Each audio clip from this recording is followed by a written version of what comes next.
Беше тоа на 18 мај 1916 година, кога во Скопје и околината се случила голема поплава. Беше тоа на 18 мај 1921 кога во Скопје, под голем притисок на јавноста, е затворена јавната куќа Велика Србија.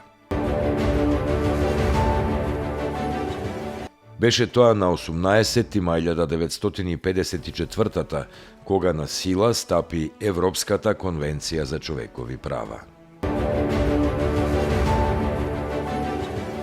На 18 мај 1961 година во киното Култура во Скопје е одржана премиерата на филмот Мирно лето, првиот игран филм режиран од македонски филмски автор, режисерот Димитрije Османли. На 18 мај 1872 година во селото Влахи во Пиринска Македонија е роден Јане Сандански.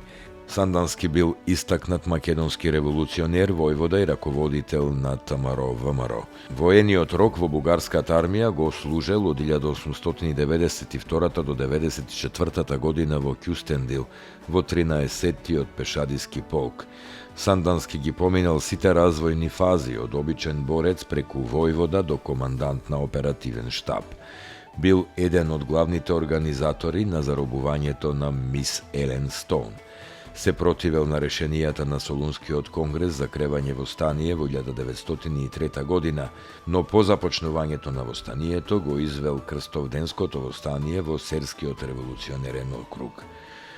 Сандански животот го завршил на 22 април 1915 година, обидувајќи се да ја спречи Бугарија во вклучувањето во Првата светска војна, бидејќи сметал дека тоа ќе значи нова катастрофа за народот во Македонија. На 18 мај 1934 година во селото Горничево, Леринско, е роден Петар Ширилов, македонски раскажувач, романописец и литературен критичар. Студирал на Филозофскиот факултет во Скопје, работел во културната рубрика на Радио Скопје, а потоа и како новинар уредник во весникот Трудбеник. Бил член на редакцијата на Современост, како и член на Друштвото на писатели на Македонија од 1964.